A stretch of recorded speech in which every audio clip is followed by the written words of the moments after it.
శ్రీ గురుభ్యో నమః.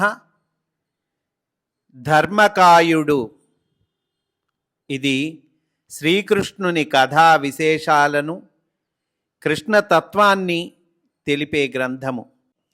ఈ గ్రంథమును అధ్యయనము చేయటము ఈరోజు ప్రారంభించుకుంటూ ఉన్నాము. ముందుగా ఈ గ్రంథ రచయిత గురించి 4 మాటలు చెప్పుకుందాము. ఈ గ్రంథ రచయిత పరమపూజ్యులు గురుదేవులు శ్రీమాన్ ఎక్కిరాల అనంతకృష్ణ గారు. మాస్టర్ ఈకే గారి పెద్ద కుమారుడు మరియు మాస్టర్ ఈకే గారి అంతేవాసి. అంతేవాసి అనగా ఇష్టుడైన శిష్యుడు. మాస్టర్ ఈకే గారికి శిష్యులు మాత్రమే కాక భక్తులు కూడా. మాస్టారి మార్గములోనే జీవితమును గడుపుతూ పూర్తిగా మాస్టారి ప్రణాళికకు అంకితమైన వారు. వీరు తమ తాతగారు అయినటువంటి భగవాన్ అనంతాచార్యుల వారి వద్ద, అలాగే తండ్రి గారు అయినటువంటి మాస్టర్ ఈకే గారి వద్ద చక్కటి శిక్షణ పొందినటువంటి వారు. యువత స్వయం శక్తితో తమ కాళ్ళ మీద తాము నిలబడాలి అని చెప్పిన మాస్టర్ ఈకే గారి మాటను స్ఫూర్తిగా తీసుకొని వీరు ప్రెస్ మరియు కుటీర్ ఇండస్ట్రీస్ మొదలగు వాటిని స్థాపించటమే కాక అనేక మందికి వీటి ద్వారా ఉపాధి కల్పించారు.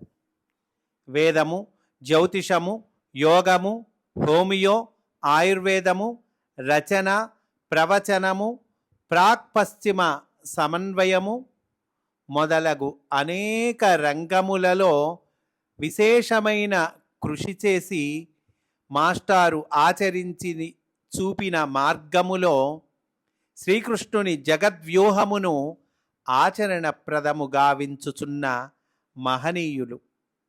మాస్టర్ ఈకే ఆధ్యాత్మిక సేవా సంస్థ యొక్క వ్యవస్థాపకులు మరియు చైర్మన్గా ఉంటున్నవారు. శ్రీకృష్ణ పరమాత్మ సాన్నిధ్యాన్ని మనకు చక్కగా కలుగజేసేటువంటి వారి ఈ రచనను మనము ప్రారంభించుకుంటూ ఉన్నాము. ముందుగా ఆశీస్సులను అందచేశారు మహానుభావులు శ్రీభాష్యం అప్పలాచార్యుల వారు. మంగళాశాసనము అనే శీర్షికను ఉంచారు. ఆ మంగళాశాసనమును ఈరోజు మనము చెప్పుకుంటూ ఉన్నాము.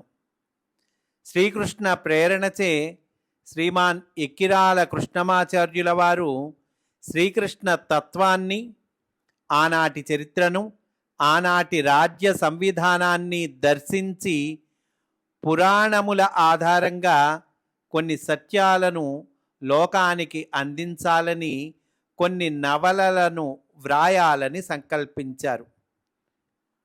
కృష్ణ కథా నవలా సప్తకము అంటే 7 నవలల ద్వారా కృష్ణ కథా విశేషాలను అందించాలి అని సంకల్పించారండి.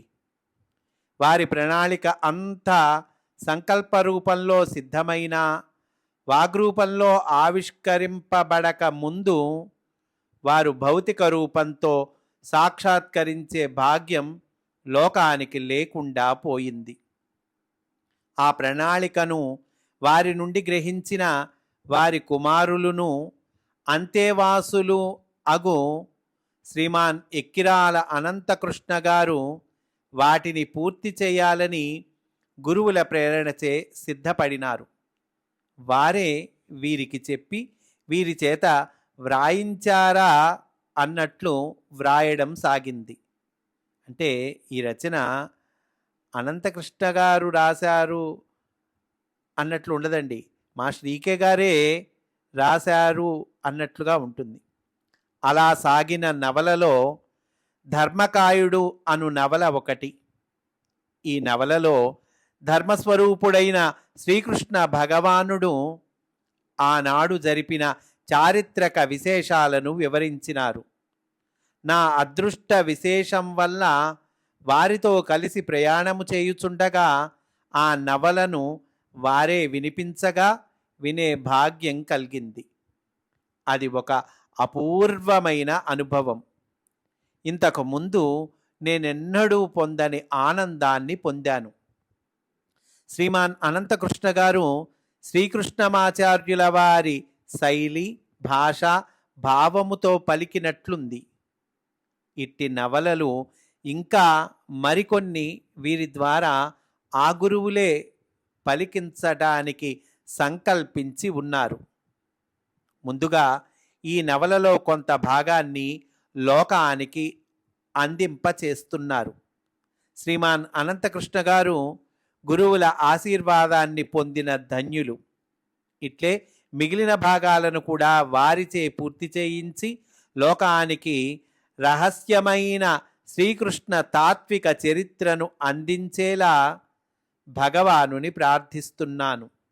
త్వరలో వీరి ద్వారా వాస్తవములైన చారిత్రక సత్యాలు, ధార్మిక మర్మాలు ఆవిష్కరింపబడతాయని ఆశిస్తూ వారికి అనేక మంగళాశాసనములు చేయుచు శ్రీభాష్యం అప్పలాచార్యులు, విశాఖపట్టణము ప్రమోద పుష్య బహుళ షష్ఠి అనంటూ చక్కగా ఆశీస్సులను అందించారండి పెద్దలు.